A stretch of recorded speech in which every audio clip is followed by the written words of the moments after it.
ஒரு சிறிய நகரம். அங்கு முருகன் என்பவன் வசித்து வந்தான். அவனுக்கு வயது 50.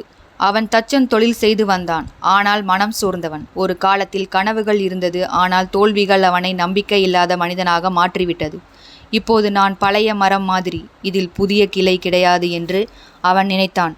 ஒரு நாள் ஒரு சிறிய பையன் அவன் கடைக்குள் வந்தான்.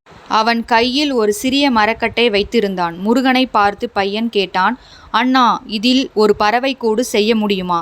முருகன் சிரித்தான்.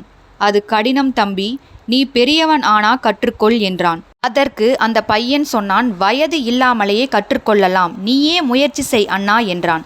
அந்த ஒரு வாக்கியம் முருகனின் மனதில் மின்னல் போல தாக்கியது. அன்று இரவு அவன் மீண்டும் தன் பழைய கருவிகளை எடுத்தான்.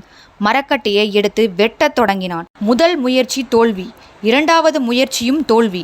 ஆனால் அவன் விட்டு கொடுக்கவில்லை. மூன்றாவது முயற்சியில் அவன் கையில் ஒரு அழகான பறவைக்கூடு. அதை பார்த்து அவன் கண்களில் நீர் வந்தது. அவன் உள்ளத்திலிருந்தும் ஒரு குரல் கேட்டது, உன்னால் முடியும். அடுத்த நாள் முருகன் தனது கடையின் பெயரை மாற்றினான். அது இனி புதிய கடை. அவன் மீண்டும் வளர்ந்தான். அவன் வாழ்க்கையும் வளர்ந்தது. வயது என்பது வெறும் எண் மட்டுமே.